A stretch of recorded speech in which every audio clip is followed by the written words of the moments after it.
முதல்நிலை செயலை நாம காப்பியங்கள் அப்படின்னு சொல்லுவோம். காப்பியங்கள்ல வானவியல், புவியியல், வேதியியல், பொறியியல், மண்ணியல், அறிவியல் தொழில்நுட்பங்கள், மருத்துவம், உயிரியல் இந்த மாதிரி பல்வேறு அறிவியல் துறைகள் குறித்த கருத்துக்கள் இடம்பெறுகின்றன. இப்படி காப்பியங்கள்ல இடம்பெற்ற அறிவியல் கருத்துக்கள் குறித்து இந்த பதிவில் பார்க்கலாம். பதிவுக்குள்ள போறதுக்கு முன்னாடி நம்மளுடைய சேனல் UN Official கற்போம் தமிழை சப்ஸ்கிரைப் பண்ணிக்கோங்க. நான் தமிழ்நதி.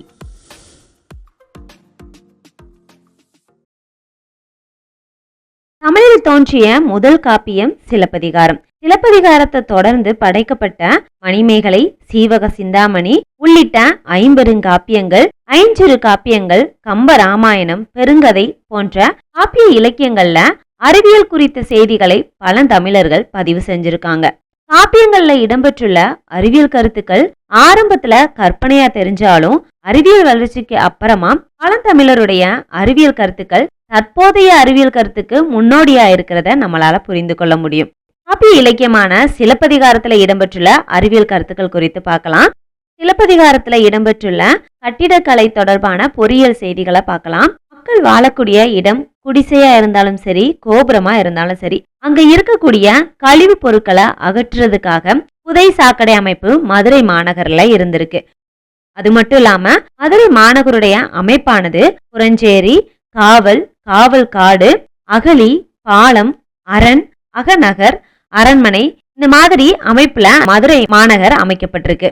மதுரையில இருக்கக்கூடிய கோட்டை சுவர்களின் மீது எந்திர போர்க்கருவிகள் பொருத்தப்பட்டு இருந்தத சிலப்பதிகாரம் கூறுகிறது. சிலப்பதிகாரத்துல புகார் நகருடைய அமைப்பும் கூறப்பட்டிருக்கு. இந்த புகார் நகரத்துல அகன்ற வீதிகள், தளங்கள், வணிக வீதிகள், கப்பல்கள் நிறுத்தி வைக்கக்கூடிய கடல் தளங்கள் இதெல்லாம் இருந்துச்சு அப்படிங்கறத இன்னைக்கு அமெரிக்க செயற்கைக்கோள்கள் படம் பிடித்து காட்டியிருக்கு.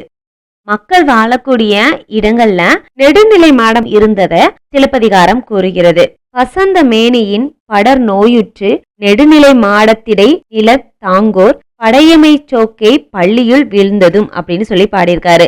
அதாவது கோவலன பிரிந்த காலத்துல மாதவி வசலை நோயுற்று நெடுநிலை மாடத்துல சேர்ந்திருந்தத, அதாவது அங்க இருந்தத சிலப்பதிகாரம் கூறுது.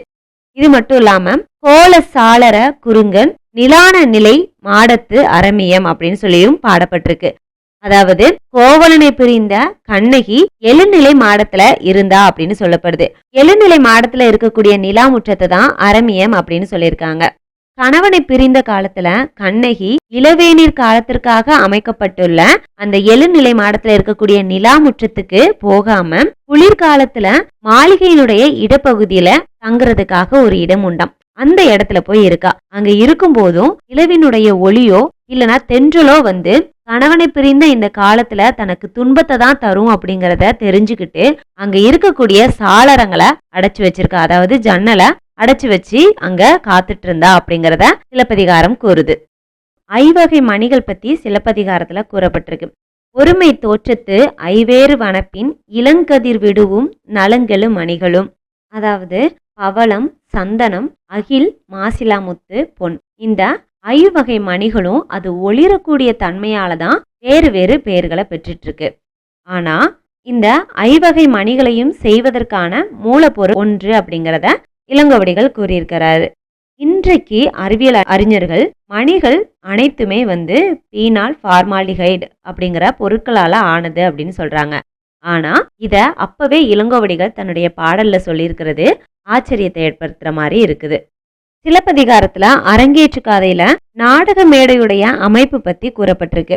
இந்த நாடக மேடையானது அகலம், உயரம், நீளம் இது எல்லாமே அங்க நிகழ்த்தக்கூடிய அந்த கலைக்கு ஏற்ற மாதிரியும், பார்வையாளர்கள் உட்கார்றதுக்கு தேவையான இடங்கள், மேடை அமைப்பு, மேடையில நாட்டியம் ஆடக்கூடிய மகளிருக்கான இடவசதி, பிற மகளிர்கள் ஆடக்கூடிய இடங்கள் இது எல்லாமே ஒதுக்கப்பட்டிருந்துச்சு. இது மட்டும் இல்லாம அந்த நாடக அரங்குல எழினி வகைகளும், விளக்கு அமையக்கூடிய இடம், தூண் அமைக்கக்கூடிய இடம் இதற்கெல்லாம் நேர்த்தியான முறையில ஏற்பாடு செய்யப்பட்டுள்ளது அப்படிங்கிறத சிலப்பதிகார பாடல் எடுத்துரைக்கிறது. அடுத்ததா மணிமேகலையில இடம்பெற்ற அறிவியல் கருத்துக்கள் குறித்து பார்க்கலாம். வான்வெளி பயணம் குறித்து மணிமேகலையில கூறப்பட்டிருக்கு. மணிமேகலா தெய்வம் மணிமேகலைய மணிபல்லவ தீவிற்கு ஆகாய வழியாக கொண்டு சென்றதா காப்பியம் கூறுகிறது. அது மட்டும் இல்லாம விண்ணில் பறந்து பல நாடுகளுக்கும் மணிமேகலை சென்று வந்ததா காப்பியம் கூறுகிறது. அடுத்ததா சீவக சிந்தாமணியில இடம்பெற்ற அறிவியல் கருத்துக்கள் குறித்து பார்க்கலாம். சீவக சிந்தாமணியின் ஆசிரியரான திருத்தக்க தேவர் காந்தர்வ தத்தையுடைய அழக கூறும்போது அவளுடைய முகம் நிலவை போல இருந்தது அப்படின்னும், அவள் காதல அணிந்திருந்த அந்த குண்டலம் நிலவுக்கு அருகில் இருக்கக்கூடிய வியாழன் கோள் போல இருந்தது அப்படின்னு சொல்றாங்க. நிலவுக்கு அருகில இருக்கக்கூடிய கோள் வியாழன் அப்படிங்கிறது தற்போதைய அறிவியல் கண்டுபிடிப்பு. அத அப்போதே தன்னுடைய இலக்கியத்துல பதிவு செஞ்சிருக்கிறாரு திருத்தக்க தேவர். திரைச்சீலை அமைப்பு குறித்தும் திருத்தக்க தேவர் பேசியிருக்கிறாரு.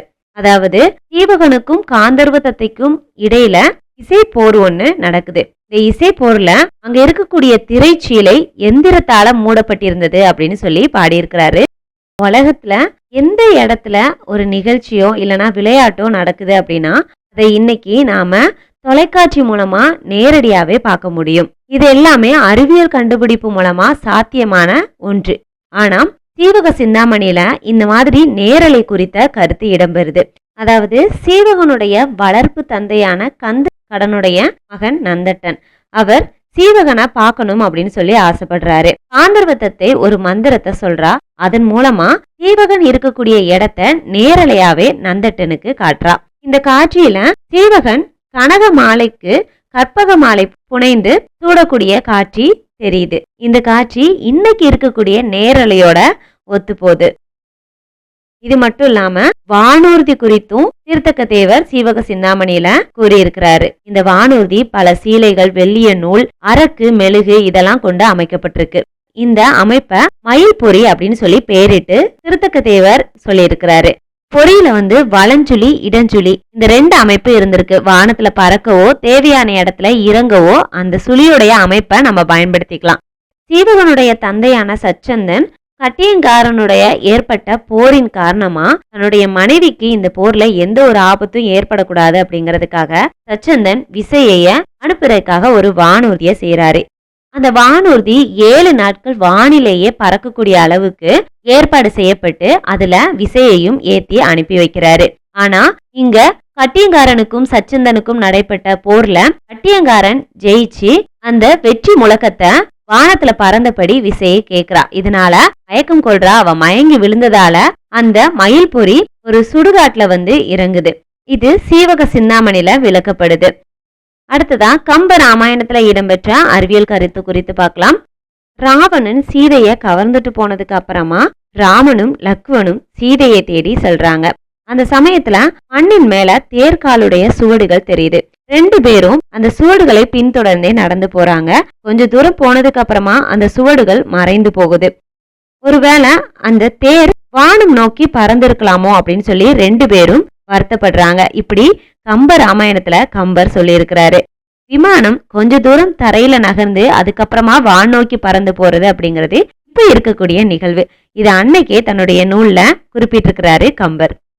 அடுத்ததா பெரிய புராணத்துல இடம்பெற்ற அறிவியல் கருத்து குறித்து பார்க்கலாம்.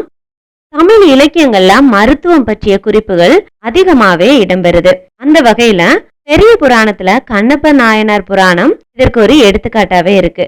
அதாவது கண்ணப்ப நாயனார் காலத்திநாதருடைய கண்கள்ல குருதி ரத்தம் வடிகிறத பார்த்து அது நிக்கிறதுக்காக பச்சிலைய பிழிஞ்சு காலத்திநாதருடைய கண்கள்ல ஊற்றுறாரு.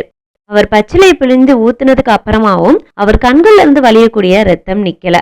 உற்ற நோய் தீர்ப்பது ஊனுக்கு ஊன் எனும் உரைமுன் கண்டார். அதாவது ஒரு உறுப்புக்கு பதிலா இன்னொரு உறுப்பை தான் வைத்து அதை ஈடு செய்ய முடியும் அப்படிங்கிறத கண்ணப்ப நாயனார் புரிஞ்சுக்கிறாரு. இன்னைக்கு நடக்கக்கூடிய உறுப்பு மாற்று அறுவை சிகிச்சை மாதிரி காலத்திநாதருடைய கண்கள்ல இருந்து ரத்தம் வழிகிறத நிப்பாட்டுறதுக்காக தன்னுடைய வலது கண்ணை கூர்மையான அம்பால தோண்டி ஈசனுடைய வலது கண்ணுல வைக்கிறாரு. இதனால காலத்திநாதர் கண்கள்ல இருந்து வழியக்கூடிய ரத்தமும் நின்று போகுது. இது கண்ணப்ப நாயனாருடைய பக்தியை சோதிக்கிறதுக்காக கடவுள் நடத்திய விளையாட்டா கூறப்படுறது உண்டு. ஆனா இன்னைக்கு இருக்கக்கூடிய உறுப்பு மாற்று அறுவை சிகிச்சைய அன்னைக்கே தன்னுடைய நூல்ல கூறியிருக்கிறது வியப்பான ஒன்று. அடுத்ததா பெருங்கதையில இடம்பெற்றுள்ள அறிவியல் கருத்துக்களை பார்க்கலாம். நீர் மாடம், நீரியல் மாடம், நீரணி மாடம் இந்த 3மே ஒண்ணுதான். இது ஒரு வகையான படகு. இது பத்தி பெருங்கதையில கூறப்பட்டிருக்கு. இது அன்னைக்கு இருக்கக்கூடிய பொறியியல் நுட்பத்தை நமக்கு கூறும். இந்த நீரணி மாடமானது பனை, மூங்கில், கமுகு போன்ற பொருட்களை கொண்டு அமைக்கப்படும். இது மட்டும் இல்லாம நெட்டி, மயிர்பீலி இதால இந்த நீரடி மாடத்துல இருக்கக்கூடிய கம்புகள் இழுத்து கட்டப்படுறது உண்டு. இதுல இருக்கக்கூடிய இடைவெளியை நிரப்புறதுக்காக வெள்ளை துணியை பயன்படுத்துறது உண்டு. மென்மையான சாளரங்கள், ஆலைகள் தொங்கவிடப்பட்ட சாளரங்கள், இரும்பு கம்பிகள் கொண்ட சாளரங்கள்லாம் இந்த நீரடி மாடத்துல அங்கங்க அமைக்கப்படுறது உண்டு. இதுல ஓவியங்கள் தீட்டப்பட்ட திரைச்சீலைகளும் அங்கங்க தொங்கவிடப்படுறதும் உண்டு. நீரடி மாடத்துடைய உறுப்புகளான நாசி, அதாவது படகினுடைய முன்பகுதியில் இருக்கக்கூடிய மூக்கு போன்ற அமைப்பு. அடுத்து கபோதம். கபோதம்ங்கிறது கூரை போன்ற அமைப்பு. இது கிட்டத்தட்ட புறாக்கூடு போன்ற ஒரு அமைப்புல இருக்கக்கூடியது. இந்த நீரணி மாடத்தை அம்பி, தெப்பம், புனை அப்படின்னு சொல்லி வேறு பெயரிட்டும் அழைக்கிறது உண்டு. இந்த படகு 7 நிலைகளை கொண்டுட்டு இருக்கும். எண்கோண வடிவிலையும் அமைக்கப்பட்டிருக்கும். இது பெருங்கதையில கூறப்பட்ட ஒரு அறிவியல் செய்தி. சிலப்பதிகாரத்திலையும் நீரணி மாடம் குறித்து பேசப்பட்டிருக்கும். கண்ணகியும் கோவலன், கவுந்தியடிகள் 3 பேரும் மதுரைக்கு செல்லும் போது வையை ஆற்றை கடக்கிறதுக்காக இந்த நீரணி மாடத்துலதான் பயணம் செஞ்சதா கூறப்படுறது உண்டு. காப்பியங்கள்ல இடம்பெற்றுள்ள அறிவியல் கருத்துக்களை நாம பார்க்கும்போது அது கற்பனையா தெரியலாம். ஆனா இன்னைக்கு இருக்கக்கூடிய அறிவியல் கண்டுபிடிப்புக்கும் அறிவியல் வளர்ச்சிக்கும் தமிழ் இலக்கியங்கள்ல இடம்பெற்றுள்ள அறிவியல் கருத்துக்கள் தான் முன்னோடியா இருந்திருக்கும் அப்படிங்கிறது மறுக்க முடியாத ஒரு உண்மை. இந்த பதிவுல காப்பியங்கள்ல இடம்பெற்றுள்ள அறிவியல் கருத்துக்களை மட்டும் பார்த்தோம். இந்த பதிவு இதோட முடிவு பெறுது. மீண்டும் ஒரு தமிழ் உரையாடலுடன் சந்திக்கிறேன். நான் தமிழ்நதி. நன்றி.